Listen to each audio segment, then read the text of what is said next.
pengembang media pembelajaran.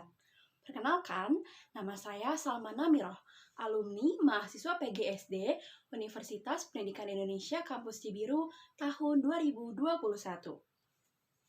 Teman-teman, kira-kira seberapa sering teman-teman membuat media pembelajaran? Lalu, apa hal penting yang harus kita siapkan dan kita lakukan dalam mengembangkan media pembelajaran? Dan seberapa pentingkah hal tersebut? Mari kita cari tahu bersama dalam penjelasan berikut. Teman-teman, tahukah kalian bahwa media pembelajaran yang baik mempunyai dua ciri utama? Yang pertama, media tersebut memiliki relevansi atau kesesuaian yang tinggi baik secara internal maupun eksternal. Relevansi secara internal berarti media pembelajaran tersebut harus sesuai dengan antar komponen media pembelajaran, baik dari segi tujuan pembelajaran, isi atau materi, strategi, dan rencana evaluasi. Lalu, dari segi eksternal berarti media pembelajaran tersebut harus sesuai dengan karakteristik peserta didik dan dukungan fasilitas. Ciri yang kedua, media pembelajaran harus memiliki nilai tambah atau added value. Nilai tambah dalam media pembelajaran erat kaitannya dengan istilah efektif dan efisien. Yang mana atribut ini dapat diasosiasikan ke dalam 4 aspek. Aspek pertama, demonstrate, artinya media pembelajaran ini dapat didemonstrasikan. Aspek yang kedua adalah familiarity, artinya media pembelajaran ini familiar dan mudah untuk diadaptasi. Aspek yang ketiga ada clarity of message, adanya kejelasan pesan yang terkandung dalam media pembelajaran. Dan aspek keempat adalah active learning process, artinya media pembelajaran ini dapat merangsang pikiran, perasaan, perhatian, dan kemauan dari peserta didik.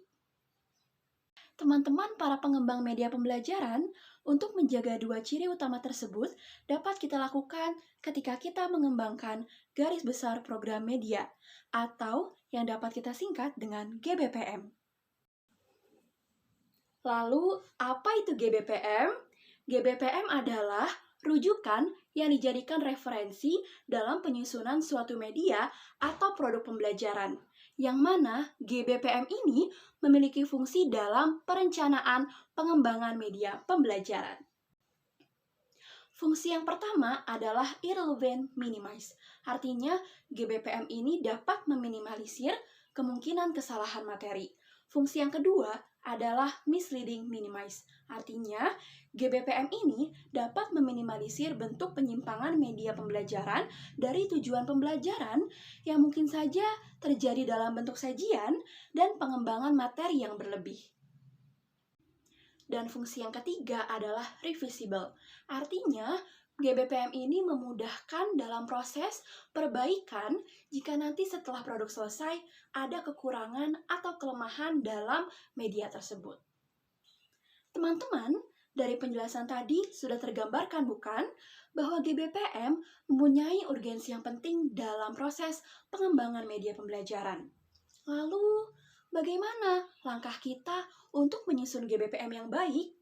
Yuk kita cari tahu bersama. Langkah mengembangkan GBPM yang baik dapat dilakukan dengan 4 cara. Yang pertama adalah dengan mengidentifikasi tujuan pembelajaran yang ingin dicapai. Yang kedua, dengan menganalisis tujuan pembelajaran dengan serinci mungkin. Yang ketiga, dilakukan proses perumusan topik dan subtopik yang dapat diturunkan dari tujuan pembelajaran yang sudah kita buat. Dan yang keempat adalah dengan dilakukan proses perumusan sajian media yang akan menyajikan materi dari topik dan subtopik yang telah kita turunkan pada langkah sebelumnya. Nah teman-teman, 4 langkah tersebut dituangkan dalam format GBPM yang terdiri dari 3 bagian. Bagian yang pertama adalah identitas GBPM.